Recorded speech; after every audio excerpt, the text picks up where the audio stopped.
quarterfinals. And Gwiz and Coon, rematch of your NCAA championship final this year. That's coming out next here on Mat 1. And it's just crazy the amount of depth in these weight classes that the NCAA final rematch is on the backside of a bracket here. Just speaks to the depth that we got in the United States at every single weight class.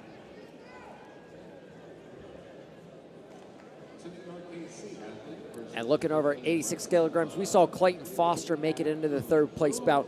Chris Perry now has a 10-3 lead on Mat 3 over Deron Wynn. It looks like that championship quarterfinal that we called earlier in the day on Mat 1, that's going to be your third place bout in the challenge bracket. And now Coon, he hasn't been on the mat very much. You know, he got a tech fall early by Tyrell Fortune and then had a bye, and now he's facing Gwiazdowski. This is just his second time on the mat. Gwiazdowski wrestled Medbury early, had a nice 6-4 decision, and then wrestled Ray. So this is his third time on the mat today. Both these guys real familiar with each other, as Brock said, wrestled in the NCAA finals this year at heavyweight. Gwiazdowski winning that match. And it's interesting to watch the different styles. And a nice peek out from Gwiazdowski, but not able to get anything brewing off that. And Gwiz uses that peek and focus out. But people say a takedown's a takedown. It's really not, because of the offense that you have to use, the counter exposures, and the step out, everything. Adam Coon, he won a double at universities, and it was his 16th stop sign. Yeah, wow. A couple weeks ago in Akron. He beat some really tough guys in that heavyweight division over in Akron at universities. And you know, he gets his first passivity warning. Gwiazdowski, when you watch him wrestle and you look at his skill set, you got to think that he's going to be effective on the freestyle circuit. Absolutely. Coon already has that experience, multiple world teams that he's been on. So, you know, Gwiz has had more success in folk style. And a nice high crotch there, elbow pop high crotch for Gwiazdowski, and he gets Coon, both legs lifted off the mat, but Coon's able to chest lock, roll through, and they're going to go forward. Is that confirmed? It was confirmed by the judge. For Gwiazdowski. Coon chest locked and almost was able to roll Gwiazdowski through, but Gwiazdowski takes him to his back on that nice high crotch attempt from him and able to get the 4, and that's some big points there scored by Gwiazdowski. Another great rule change. In the past, you would have seen 3-2 for Gwiazdowski. And on the edge here, and that's going to be one. Coon kind of bullies him out of bounds in that over-under position, and Coon's back to the center. And I like score more some points. Rewarding Gwiazdowski with the 4-0. He created the action. Coon got the roll through on the momentum. Yeah, absolutely. And go 4-0. That's really indicative of the action that happened.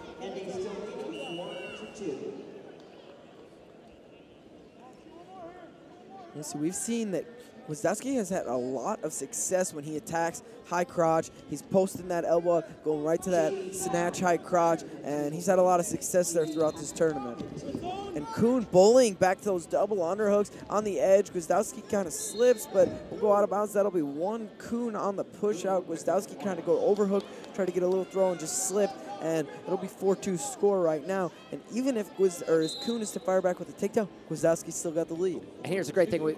We talked about those 125 kilogram matches. Scoring early in the bout opens it up. Both these guys are getting after it, being very active. I love to watch these 125 kilogram guys get after it. Yeah, we love to watch them when they're active, when they're attacking, and both these guys attack, and they do it a lot. Wrestling now on mat 3, 53 kilos. And Gwiazdowski pounds, gets that underhook, tries to go for a leg, but not able to get that, and Coon right back in the center, gets his hands on him, and Coon's had success bullying around from these underhooks. We'll see if he tries to get back to him. And Coon in on a leg attack of his own, and now he runs behind Gwiazdowski, not able to finish anything. Gwiazdowski squares his hips around front.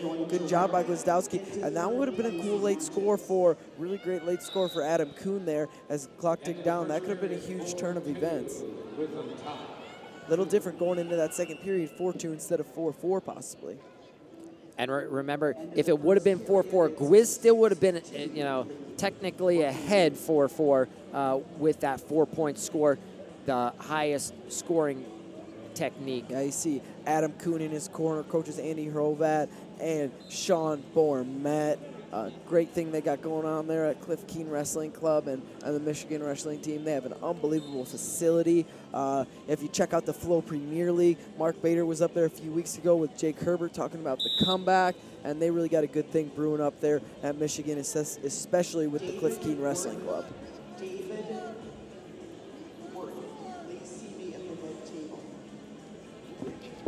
Coon again trying to get that a shot. Re-attack from Gwiazdowski. Comes up. He's got an underhook on the right side. Tries to throw that by. Gets to the high crotch, but nothing going there.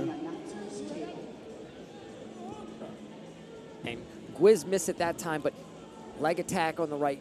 Peek back out to the left. He's really effective with that. Especially, you know, in freestyle, Coon's going to be looking for that chest wrap and get locked in there.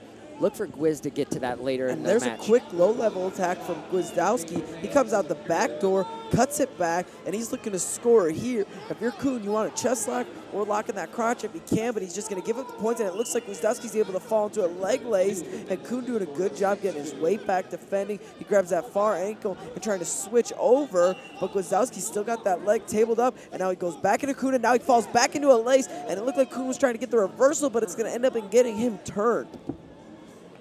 So a real quick change of events as Coon looked to get back to that far ankle, go drive back into him, and Gwiazdowski switches it up, comes back around, cuts it back, gets into that leg lace, and gets the turn and makes it 8-2.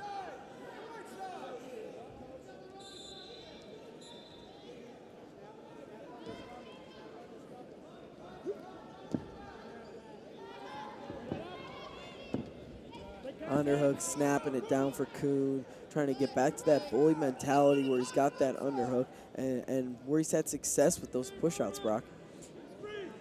And, you know, Coon, and something we've seen in this match, the leg attack, there it is. You know, he almost scored and converted on that knee pull, and right wow, back nice in again. Shot. And Gwiazdowski locks in the crotch, rolls it through, and he looks to get a leg lace wrapped up here. Going back the other way. He's working from, he's not going to attempt to turn. Kind of surprised there. You know, he could have finished the bout off with one turn. Yeah, it looked like he didn't have that left leg as secure maybe as we thought. He had the right leg secure, but maybe didn't want to risk it and end up letting Coon come out on top. Up 10-2, kind of secure your lead here, up 8 with 50 seconds to go.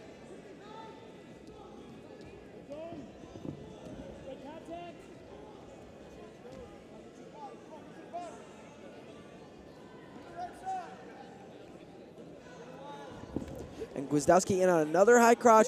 Good attempt, and he's able to run through Coon. Wow, great job. Nick Gwiazdowski gets a 12-2 tech fall and gets Adam Coon's number again. NCAA Finals, and now he's got him again here. And he's going to have Tyrell Fortune for third place in our challenge.